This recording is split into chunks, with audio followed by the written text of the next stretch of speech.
105.7 Light FM. Hungry eyes. Somebody must have said pizza or something. We're down to 60 degrees now. It's going to fall through the 50s today, down to a even freezing potential low tonight. That be cold. Advisory services offered through Second Half Financial Partners, LLC, an SEC-registered investment advisor. The opinions voiced and information provided in this material are for general informational purposes only and are not intended to provide specific advice or recommendations for any individual. To determine which investments are appropriate for you, please consult with a financial advisor. Second Half Financial Partners, LLC does not provide tax or legal advice. Please consult your tax or legal advisor regarding your particular situation. And it's time to check in and find out what's happening to your money on Wall Street with the help of Philip Statler from Statler Financial Services in downtown Sebring. Philip, both of us were having a lot of fun with our tech this morning, but I think we got our poop in a group ready to tell folks what happened, right? Yeah, I hope so. I mean, my laptop decided to, update in the middle of trying to boot this morning. So that threw me for a loop and a little behind the curve. So, but I think I've got enough stuff up that I've got the right numbers in the right places. Mine was a little nicer this morning while I was writing the junk for the morning show. It waited until I was done writing it to say, I want to update. I said, well, okay, now you can. Sometimes they're considerate, but not always. Setting the table from yesterday, all the big mainline indexes were off. The Dow fell by 42. S&P was down by 37. NASDAQ lost a full percent, down 238. But if you want indication that it was the big banks and the high-tech nervousness, the Russell 2000 actually gained 0.7% yesterday. Sounds to me like the financial reports that we've had so far out of the big banks has not exactly impressed Wall Street very much, has it? No, I don't think it has, and I think that we may have some more to talk about this morning. Kind of saw that when my top line started coming over down the bunch, because between that and the fact that even the Oracle of Omaha, he may have retired, but Warren Buffett kind of threw some flies into the ointment yesterday. He was doing a 2-hour special on CNBC, and he said the risks posed by rapid AI development are reminiscent of nuclear weapons. Well, that ought to take the bloom off the rose, because even the adventurous people listen to Warren Buffett, even if he is retired, don't they? Oh yeah, absolutely. He's still the the top voice when it comes to a lot of economic and stock news. And he's generally always been the champion of the buy and hold real businesses strategy, which is in favor with a lot of investment advisors. And when he says watch out for AI, that's got to make at the very least some of the more adventurous investors on the nervy side. Got to mention the Verizon outage yesterday. They ended up closing up, even though they lost a little bit of ground on the overnight futures.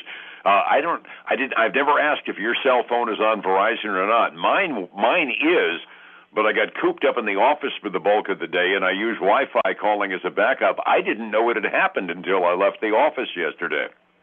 Yeah, no, I'm on AT&T, so we have our share of issues, but weren't affected yesterday.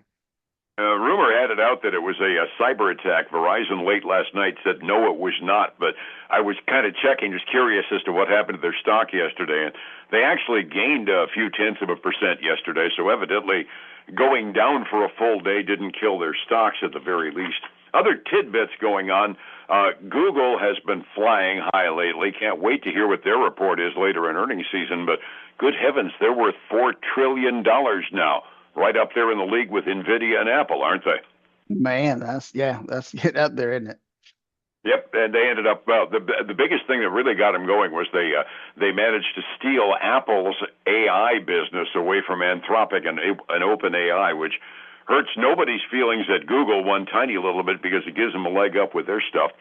We're doing earnings season, and we mentioned and alluded to the fact that the big banks were not exactly setting the world on fire with the reports that we'd gotten so far.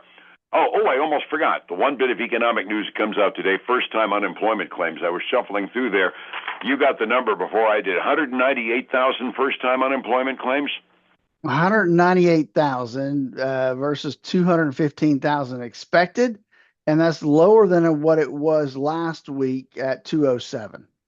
That ought to give us some good news anyway, that the employment market isn't getting any worse anyway, wouldn't you think? I would think so. I got a couple other numbers for you, Dave.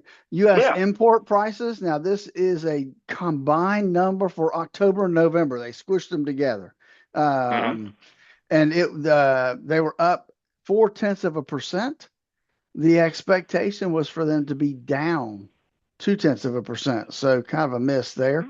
Yeah. And then the Empire State Manufacturing Survey up from a minus 3.9 in December to up 7.7 in January. That is a major change. Oh, and the Philly Fed manufacturing survey came out as well. December, it was down a minus 8.8, and it came in for January at 12.6. What's Looks like happening good up in the news, right? Northeast? Yeah, I was going to say, what's happening up in the Northeast? It sounds like they're setting fire all of a sudden. Now on to the earnings piece. Goldman Sachs, they just dumped the credit card deal with Apple, and they're selling it to Morgan. Did that do any good for them this past quarter? You know, Morgan, I mean Goldman Sachs, they kind of had a mixed deal. They Mm-hmm. or I say mixed. They came in as expected on earnings at $14 and a penny a share. However, they missed on revenue. Now this report does say the numbers may not actually be comparable with what the analysts came up with. So but it's still putting Goldman Sachs in the red this morning, down a little over 1.8%. Good Lord. That's the second bank that said, yeah, we don't really trust these numbers compared to what the analysts are saying. What gives? Those guys are supposed to know what they're doing. Yeah, I know. Morgan Stanley also reported Mm-hmm. they did beat on earnings per share um, by about 24 cents a share, came in at $2.68. Revenue was slightly above expectations. However, they are basically flat right now. All right. Other indications we might have, or is it a pretty quiet start for the morning? No, I'll tell you, the big winner of the day is probably going to be Taiwan Semiconductor. Ah, They had a record year. They saw or profits increase rather by 35% in the fourth quarter, all based on artificial intelligence chips. They're up almost 5.5%. And because of good, good. that, Mm-hmm. ASML Holdings, which is a chip manufacturer, as well. They and because Taiwan Semiconductor announced larger than expected capital spending plans, I'm Mm-hmm. guessing ASML must be a direct beneficiary of that because they're up almost 6.5% this morning. Holy crap. Well, it's good to have some good high tech news for a change because yesterday, by and large, we were pretty conservative on it. Resetting the table for the morning, it was an off day for the top. Do you have something else? I'm sorry. Nope, nope, that's good. I was just clearing my throat. Sorry. Oh, okay. Resetting the table, it was an off day for the top line indexes yesterday. The small stocks actually were pretty good yesterday. 45 minutes before we open this morning, what are we looking at? Mixed bag today, Dave. The Dow's actually down just a little bit, like $28. S&P 500 is up 0.5%. The Nasdaq 100 is up a little over 1.1%. The Russell 2000 is basically flat this morning as we get going. On the other side, of the commodity side, we got silver retracing a little bit, down 3.3%. Still relatively high though at $88.34 an ounce. Gold kind of the same way. It's down about 0.9%. Crude oil, Dave, making a huge dip this morning, down 4.3% to $59.33 a barrel. I got to believe that's related to President Trump's announcement that Iran isn't killing anybody, so he's not planning on bombing anytime soon. But boy, that's going to be volatile until we get things settled down over in Iran, isn't it? I think so. It will be. As I suspect so. Overseas markets, the Asian Rim was almost uniformly down over the overnight hours. At the 6 a.m. close, the two mainland Chinese indexes, one was up, but the other one was off by a third. On balance, that one that was up was the only index in the Asian Rim that was in green ink this morning. The European community, not quite the same story. They're almost uniformly up this morning. The average European index up by about 0.5% halfway through the European trading day. which all puts together into a ball and says if you're looking at these daily numbers and making retirement plan changes, you've probably got too dang much risk in your portfolio. How do I find you to get the risk out of my retirement plan, sir? It's the first of the year. It's a great time to take the opportunity to make sure that you're on the right path to that retirement you always dreamed of. So give us a call, 863-382-0037. Schedule your 30-minute phone consultation. We'll see if you're on the right path. If not, we'll maybe help you tweak things a little bit.